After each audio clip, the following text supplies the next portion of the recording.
জানো তো ফোনে এত ভিডিও আর ছবি হয়ে গেছে যে ওই কারণে ফোন হ্যাং করছে, কোনো কাজ হচ্ছে না, না ভালো করে ছবি তুলতে পারছি, না ভালো করে ফোনটা ঘাঁটতে পারছি। তো ওই ছবি ভিডিও ডিলিট করতে করতেই দেখছি যে আমার ফোনে কতদিন আগেকার ভিডিও আমি বানিয়ে রেখেছি, সেগুলো না এডিট করে পোস্টই করিনি। এখন না ভিডিও ছবি ডিলিট করে দিতেও কেমন জানি মায়া লাগে, ভালো লাগে না। এক হয়ে যায় ডিলিট তো একরকম, আর নিজে হাতে ডিলিট করতে কেমন জানি একটা লাগে, মনে হয় মানুষকে মেরে ফেলে দিচ্ছি এরকম একটা লাগে। তো ভাবলাম অষ্টমীর দিনের এই ভিডিওটা একটু তোমাদের সাথে শেয়ার করে দিই।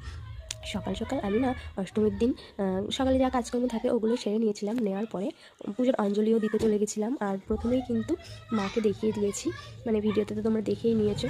আর তারপরেই চলে এসেছিলাম বাড়িতে। এসে আমার শাশুড়ি খাবে রুটি আর আমরা খাবো লুচি, তো দুজনাদের জন্য আলাদা আলাদা খাবার করে নিয়েছিলাম। আর ওই দিন আমার পাপানের আগের দিনই ঠান্ডাটা লেগেছিলো, তাই ভাবলাম যে একবারে সকালবেলায় অঞ্জলি দিয়ে সব কাজকর্ম সেরে তারপরে যাবো ডক্টর দেখাতে, তাহলে একটু দুপুরবেলায় সব প্যান্ডেলের সামনে থেকে ঘুরেও আসতে পারবো।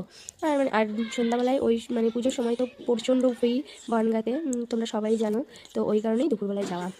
আর দেখে বুঝতে পারছো তো যে কী মেঘ হয়েছিল। তোমাদের অনেকেরই হয়তো মনে আছে যে দুর্গাপুজোর অষ্টমীর দিন মানে খুবই মেঘ হয়েছিল দুপুরবেলায়।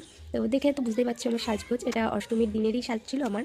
তো ওই কারণেই চলে গেছিলাম ডক্টরের কাছে, ডক্টরও দেখিয়ে নিয়েছিলাম, নেওয়ার পরে একটু ঘুরে ঘুরে তারপরে বাড়িতে আসছিলাম। আর এখানে আমাদের ডক্টর দেখানো হয়ে গেলে টোটোর জন্য, মানে আমরা যে টোটো কাকার সাথে যাই, তো ওই কাকার জন্য দাঁড়িয়েছিলাম। আর দেখো যখন বাড়িতে না ডক্টর দেখিয়ে আসছিলাম, এত মেঘ করেছে, ভয় লাগছিলো, মনে হচ্ছে এই বুঝি বৃষ্টি চলে আসলো, আর রাতে সব কীভাবে যাবে। আর জানো তো আমরা না এই অষ্টমীর দিন রাতে মানে ভোরে ভোরে দুটো না আড়াইটার দিকে আমরা বেরিয়েছিলাম ঠাকুর দেখতে। ওরও ভিডিও বানানো আছে, কিন্তু আমি ভিডিও ওই যে একটাই কারণ এডিট করে পোস্ট করতে পারিনি, তবে ওই ভিডিওটাও খুব তাড়াতাড়ি দেওয়ার চেষ্টা করবো।